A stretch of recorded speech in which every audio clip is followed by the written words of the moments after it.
Là cái phơi đôi mấy phơi đôi mấy nó làm thì bê bê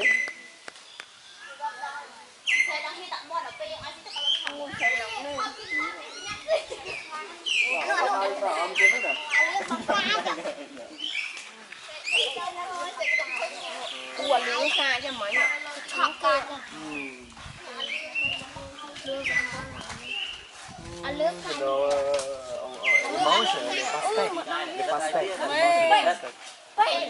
một đau cái điệu này bê bê bạch bay sao mà mong chắc chắn tiền tay rồi. ăn lưỡi bằng cay đi súp rồi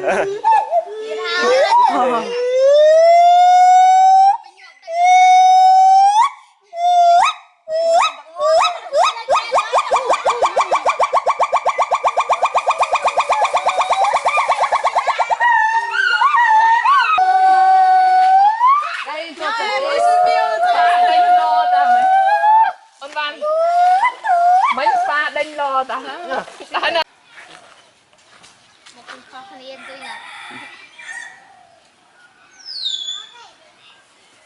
cô là mấy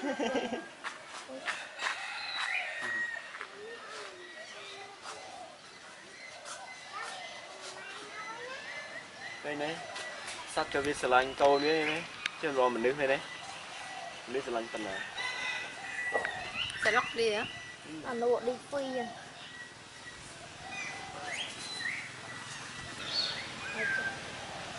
lại như trên khóc bà này kìa trên cột này Làm bài thì rút phạt.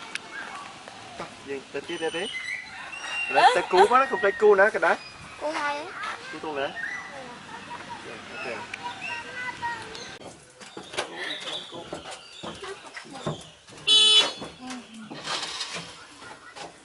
cô hiện đâu vậy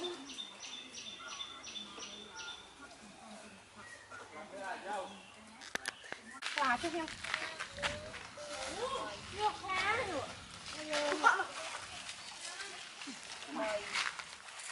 Phải bằng cái ra.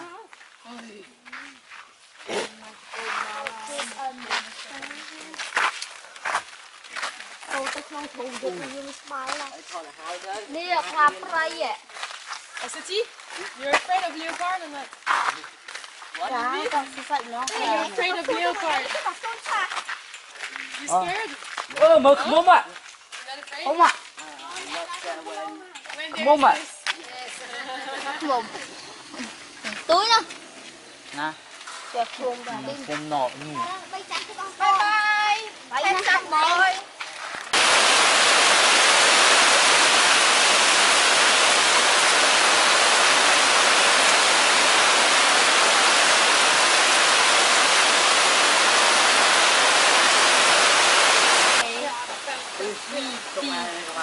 Bay bùn. Cho mẹ yêu người bay bùn. Nào. Cho mẹ yêu người bay bùn.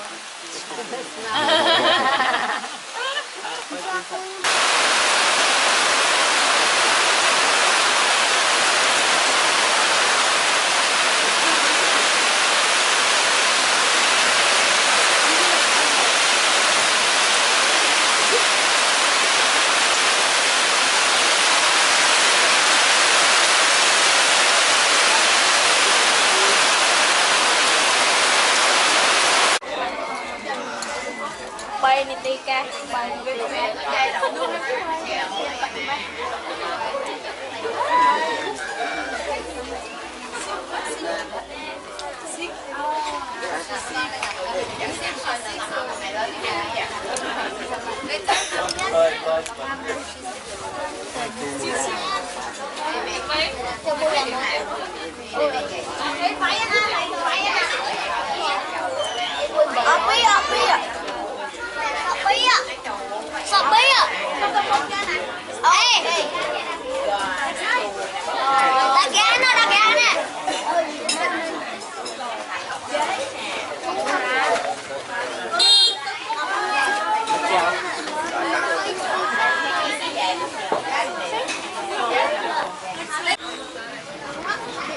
Hai tới rồi.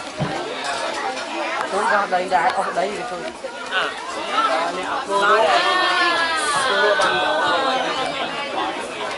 Cô nó quay nơi nè nè.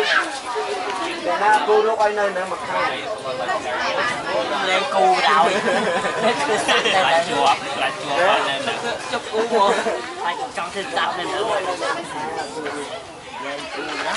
Bên cù nha.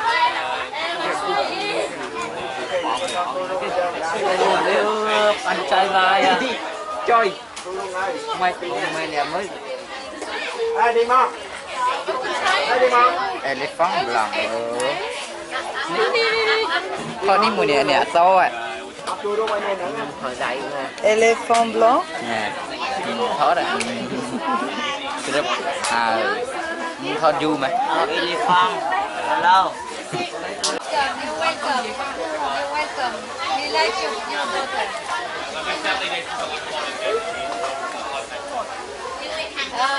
Okay, okay. Nè.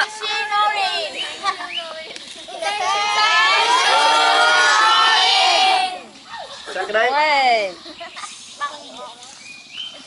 Mùi chiết. Mùi chiết.